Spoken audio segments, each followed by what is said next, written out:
спасибо большое за поздравления. Мы вас также приветствуем. Желаю вам здоровья, успехов желаем нашей конференции. И вот, Сергей Дмитриевич, что я вижу очень много хороших, положительных наших друзей в вашей студии. Дай Бог вам всем здоровья и успехов.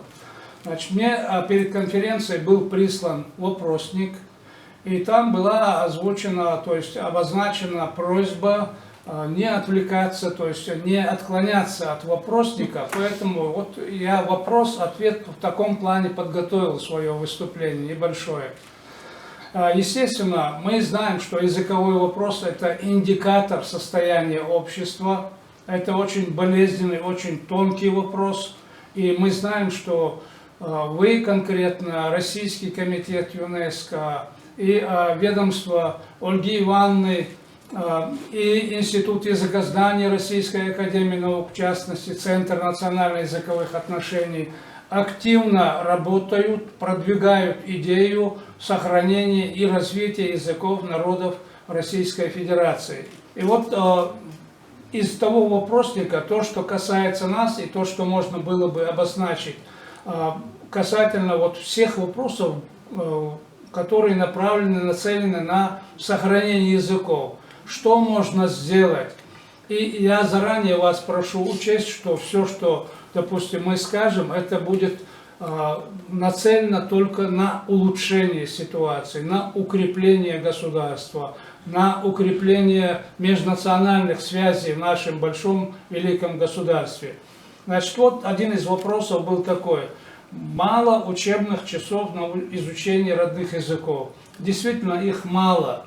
Часов мало. Мы вот по республике можем об этом судить. Значит, нет преподавания других предметов на родном языке. Да, действительно нет. У нас нет не только преподавания других предметов, у нас нет ни школ на чеченском языке обучения, и нет классов даже. Значит, учебников. Что касается учебников. Учебники у нас новые. Вот в прошлом году, когда вы приезжали, они у нас были там 19-го года и так далее. В этом году с 1 по 11 класс по новой, подправленной, исправленной орфографии мы переиздали все учебники чеченского языка, чеченской литературы для школы с 1 по 11 классы. Значит, теперь кто виноват? Вот был вопрос, кто виноват? Федеральный центр или регионы в том, что вот у нас не совсем ситуация с языками обстоит хорошо в стране. Значит, действительно, я считаю, конечно, есть и в регионах проблема, но главным виновником, на мой взгляд, это федеральный центр. Почему? Федеральный центр, потому что оттуда исходят нескончаемые стандарты с множеством плюсов и еще большим количеством минусов.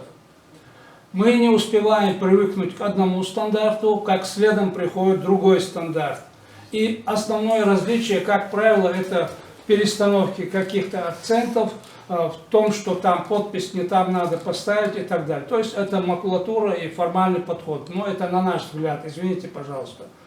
Теперь, сколько часов отводится у нас на изучение родного языка? Вот с этого года нам дали 5 часов. Из них 3 часа на язык и 2 часа на литературу. Нужно ли вводить большее количество часов на изучение родных языков? Да, нужно. Мне так кажется, по крайней мере.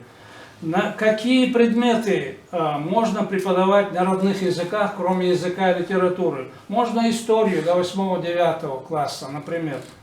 Есть ли в этом объективная, практическая и политическая необходимость? Думается, что есть. Теперь делопроизводство на языках коренных народов. Есть ли необходимость и возможность экономика ведения делопроизводства? Есть ли переводчики? Если вопрос преподавания родных языков в школьной системе поставить на должный уровень, то такой необходимости может не быть.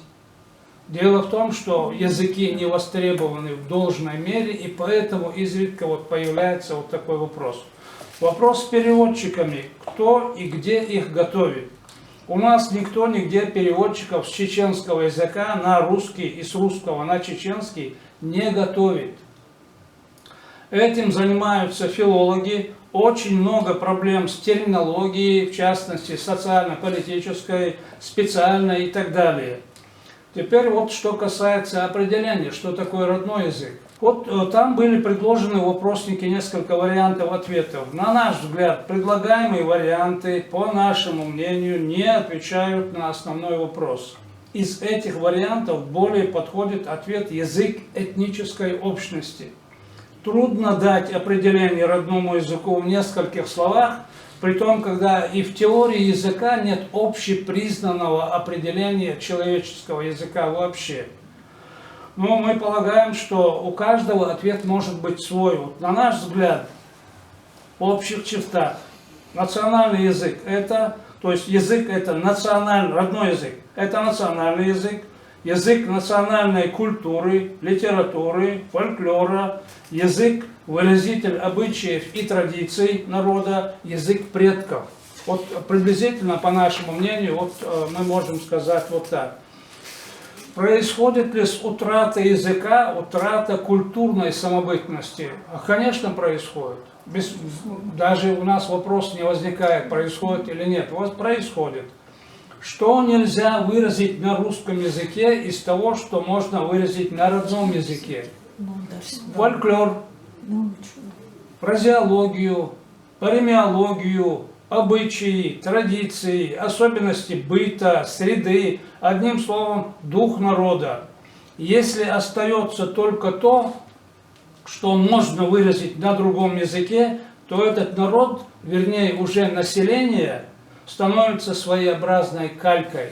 Это по нашему мнению. Изучая вопросник этой конференции, у нас возник и свой вопросник. Конечно, вопросы риторического характера. Значит, если позволите, я озвучу основные из них. Прежде всего, почему не реализован перечень поручений главы государства номер ПР-1310 от 4 июля 2015 года? Мы восприняли его как второй этап языкового строительства почти за последние 100 лет. Мы об этом и раньше говорили с вами. Мы ждали воплощения в жизнь этого документа. Там было все. Это был не только перечень поручений, это была и программа реализации этих поручений. Но вот, к сожалению, осталось. Второй вопрос. Разве вопрос о языковой политике не является частью национальной политики государства? По нашему мнению, конечно. Почему тогда на центральном телевидении нет передач о республиках, регионах, их достижениях, культуре, героях, тружениках? Почему в учебной литературе, например, по истории нет почти ничего о героях, представителях народов Российской Федерации? Разве Первая мировая война, Отечественная война 41-45 годов, последние события 22 года не доказали, что в трудные дни общей истории мы едины? Третий вопрос. Разве ассимиляция определяет величие государства? Разве она не в нашем единстве и братстве народов страны? Мы хотим, чтобы наши отношения были братскими, а не толерантными. Четвертый вопрос. Почему мы вожделенно смотрели на Запад? Разве эта великая страна не может строить свою систему образования с учетом своих потребностей и своей перспективы? Разве мало советского опыта? И в заключение, вопросы языка, вопросы межнациональных отношений – это очень тонкие, очень чувствительные вопросы. Политика в этой сфере должна быть крайне взвешенной и справедливой. За долгие годы и десятилетия мы сейчас начали ощущать подлинный интерес к национально-языковым отношениям в стране, желание направить их в русло, укрепляющее страну. Мы сегодня понимаем и приветствуем усилия Российского комитета ЮНЕСКО в лице Евгения Ивановича Кузьмина, Сергея Дмитриевича Бакейкина, Центра национально-языковых отношений Института языкознания РАН во главе с академиком Алпатовым Владимиром Михайловичем, научно-исследовательского центра национальных проблем образования Академии Госслужбы при президенте страны в лице Ольги Ивановны Артеменко, усилий, направленных на сохранение и развитие языков, а в конечном счете на укрепление государства. Мы считаем, что и эта конференция является свидетельством политики, направленной на укрепление братских отношений народов страны через язык и культуру. Благодарю вас за внимание. Спасибо. Значит, очень серьезный доклад ваш, значит, даже было заявлено выступление, но это доклад.